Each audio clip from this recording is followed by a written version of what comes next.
istri kepada perumoh kedanya, dan menanti terkedina hal-hal yang menyakiti daripada perumoh kepada kedanya nyogi sabar, dan ia merupakan sebuah kebiasaan. Di perumoh kedanya kadang-kadang kan hana saban mendum pahitnya mentemang perumoh le haba ngambut. Aku terkedi perumoh kedanya le haba suami le begitu liah gema keluarga nyan kaje keperbaiki akhlak bacun. Baik gemudip dia saban lagi segolong koin ngaurun syira ngadik ra hanjeut. Nya dah depu perumohnya nak go. Perumohnya nak go. Kan adik katanya kan urun syik katanya.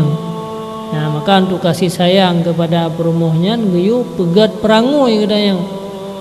Jadi perangoi katanya tak perbaiki ya tak yang anan tak minta urinang yang bempepep dah. Man tak minta yang butuh-butuh yang hana yang sengap dah ni payah tak minta. Cuma yang beratan tu. Be sampai dia katanya orang hek dia minta rezeki terus rumah lam. Tak payah tak sabar lam kan sikap urang urina. Oh terjadi ka terjadi adayan ni hana dak sabar karugo dia mun fahala adung bak teh minta rezeki wa teh tawo kabeh tajuk ke rumah mendung. Hai kata caci maki nan kai khung dia orang puai dia pihak ida thun. Akhirnya sia-sia silau dia maka jauh sebelumnya giyumita urinang yang jeroh perangoi yang bethat galak gu bethat tajam abah bethat tajam lidah.